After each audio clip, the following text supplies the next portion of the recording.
At that point I was singing, mainstream pop music. I'd listen to what came before it so that I could improve my phrasing. So I thought, well, what came before my mainstream pop music, which is rock and roll, was American Standard songs.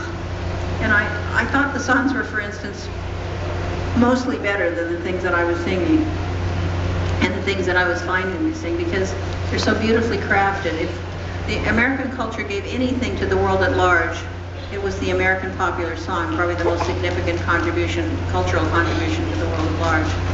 So, and the zenith of the American popular song is truly, from the 20s through to the middle 50s, when the Gershwins, Rodgers and Hart, Irving Berlin, all these incredibly great songwriters were writing these songs that were crafted so that there was something for everybody.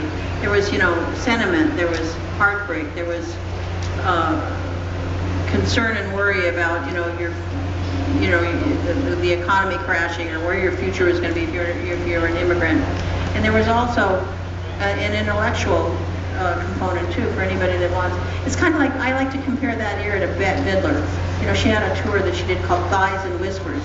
Well, it's fine if, Thighs and Whispers, because she had a lot of girls and stuff like that, but also if you're a Bergman fan, you get that extra level of it. So that's what the Gershwins could do, and they did that musically too, to a great degree. So there's this incredible complex mesh of different cultural influences that were completely created by the fact that we were a country that was welcome to immigrants.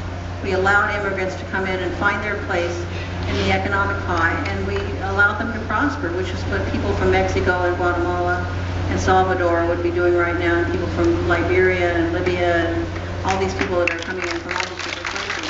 We need to help them find their place, because otherwise we're driving them into the shadows, and we drive them into crime, and we drive them into generations of crime.